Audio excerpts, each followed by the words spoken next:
la semaine et qui interroge les personnalités magiciennes sur iTunes, Deezer, Spotify, YouTube et Podbean le temps d'un café. Cette semaine, Proto Innistrad, Alchemy et Decathlon, c'est parti pour l'épisode 85. Le week-end dernier avait lieu le Pro Tour de Innistrad, c'est-à-dire le Innistrad Championship, qui a été gagné par le japonais Yuki Ishikawa. De nombreux japonais d'ailleurs pendant le top 8, il y en avait 5 avec 2 allemands et un seul états-unien pour ce top 8. On peut déplorer l'absence des Français, mais apparemment il y a eu beaucoup de télescopage de gens de la même équipe qui ont testé ensemble, qui se sont rencontrés un petit peu trop dans les rondes, donc moins de chances de se retrouver par malchance dans le top 8.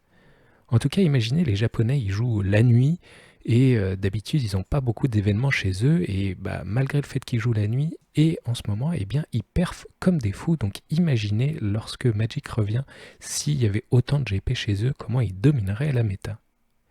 En tout cas, on va voir un petit peu du côté de la méta en standard, pas beaucoup de diversité car il y avait 6 decks Izzet Epiphany et un mono vert par Christian Hawk et mono War Zombie par Simon Gortzen. Heureusement que les Allemands ont apporté le tout petit peu de diversité de ce top 8.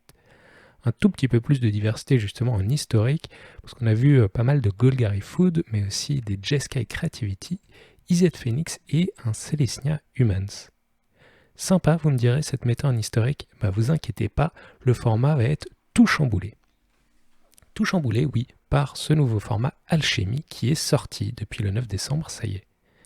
On n'a pas trop de retour pour le moment sur le gameplay car MTG Arena est assez buggé, c'est le cas à chaque nouvelle sortie, donc c'est difficile de jouer.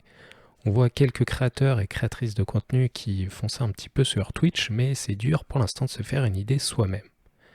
En tout cas, il y a des retours sur ce système parce que 163 nouvelles cartes, pas de draft pour pouvoir ouvrir ces cartes, donc il faut acheter plein de boosters. L'économie vraiment du programme ne nous aide pas à jouer le format. En tout cas, heureusement, il y a des gens qui, eux, sont enthousiasmés. Par exemple, les célèbres casters de Pro Tour Val et PL qui ont décidé d'organiser un tournoi le week-end prochain, un Win-a-Box pour leur communauté. Il y a 128 places. Tu peux gagner une boîte de boosters véritable de Magic l'Assemblée. Et eux, ils y croient parce qu'ils sont très orientés MTGA, ils croient à ce format et pour encourager ce début et pour nous encourager à crafter des cartes, brew des decks, ils font ce tournoi gratuit, c'est vraiment super sympa. Donc allez vous renseigner du côté de leur Discord et de leur chaîne. Innistrad Double Feature, c'est le nom qu'a ce set qui est un mix en fait de Crimson Vow et Midnight Hunt, les deux derniers sets Innistrad. Et dont la particularité de ce mash-up des deux sets, c'est que toutes les cartes sont en noir et blanc. Vous avez peut-être vu les terrains de base qui étaient dans tous les boosters qui étaient déjà noir et blanc, ce qui est joli, mais il faut le dire, difficile à différencier, surtout quand tu as une pile de terrains. C'est dur de voir ce que ton adversaire a, mais c'est vrai que c'est joli. Et donc pour avoir ces cartes avec toutes les autres cartes du set en noir et blanc, il faut acheter une boîte de boosters double feature, mais attention, celle-ci ne possède que 24 boosters, avec donc les deux sets Innistrad dedans et coûte 190 €. Donc on a moins de boosters dans une boîte et coûte presque 2 fois plus qu'une boîte normale. On peut dire qu'il y a 2 rares par booster au moins, donc ça fait un petit peu recouper un petit peu d'argent, mais ça paraît cher pour avoir ces cartes en noir et blanc. On va parler maintenant de Decathlon.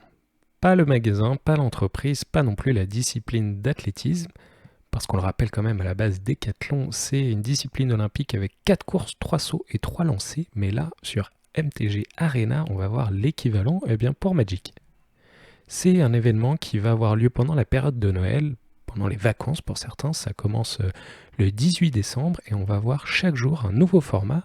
Et si tu gagnes assez dans ces 10 formats, tu peux avoir des jetons pour pouvoir être qualifié un nombre plus ou moins important, tu pourras faire plus ou moins de fois la finale de ce décathlon et gagner des choses assez sympas.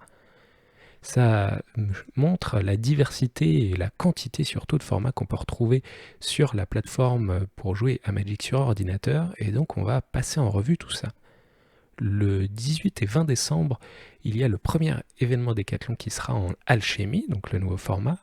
Puis on va aussi avoir en Phantom Sealed, c'est-à-dire du scellé de Innistrad, les deux sets Innistrad à la fois en Phantom, c'est-à-dire que ça coûte moins cher mais tu ne gardes pas les cartes.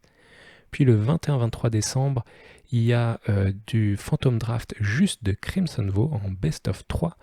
Puis un événement où tu as des decks préconstruits, des New Players Deck pour les nouveaux joueurs, et puis donc tu devras t'affronter avec ces decks préconstruits.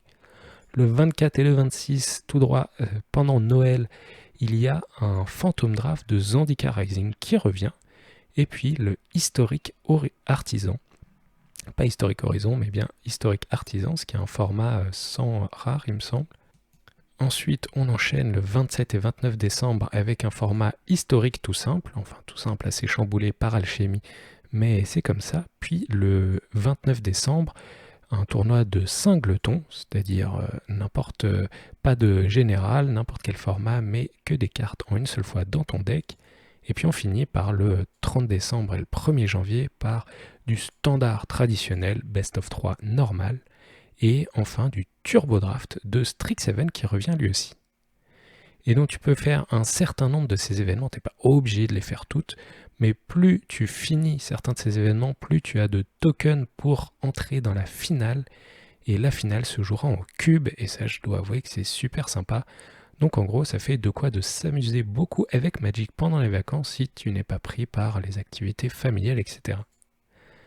Certains ont décrié le price wall, un petit peu les prix qu'on peut avoir, qui trouvaient assez faibles, parce qu'on gagne surtout des trucs cosmétiques au-delà de quelques gemmes et pièces d'or, avec un avatar Jace de Mind Sculptor. Donc je pense que ça va être assez stylé de l'avoir, assez rare, en espérant qu'on ne le retrouve pas à moins 50% dans la boutique dans quelques mois. Et puis aussi des sleeves, oui, parce que dans Arena, il y a des sleeves virtuels pour les gagnants du Décathlon, qui va être un truc assez rare aussi. On a déjà des événements sur Arena qui sont très compétitifs et qui permettent de gagner jusqu'à 1000-2000 $. Donc les compétiteurs et compétitrices sont satisfaits et ça c'est plus pour les gens compétitifs casuels, je le pense. En tout cas ça a l'air très sympa, bonne initiative, amusez-vous. Enfin j'aimerais parler d'un autre jeu qui est en pleine construction, ça s'appelle Emergence TCG. Émergent, le jeu de cartes à collectionner qui est créé par Brian David Marshall. BDM, c'est un commentateur historique des Pro Tours de Magic. Il se dit historien du Pro Tour parce qu'on peut considérer que c'est lui qui a créé le premier, ou du moins le premier GP dans son magasin à l'époque qui s'appelait Ground Control, qui était à New York. Il fait vraiment partie de l'histoire de Magic et je ne sais pas si vous vous rappelez, il y a quelques années, il avait quitté Magic et on parlait même de le mettre au Hall of Fame tellement il a contribué à ce jeu. Et bien avec les designers qui sont des joueurs de Magic bien connus, Paulo Vito d'Amodarosa, le joueur old school Zvi Moszowicz ou le joueur légendaire de Grixis Corey Burkhardt se sont mis à travailler sur ce TCG et ça, il y a vraiment de quoi s'enthousiasmer.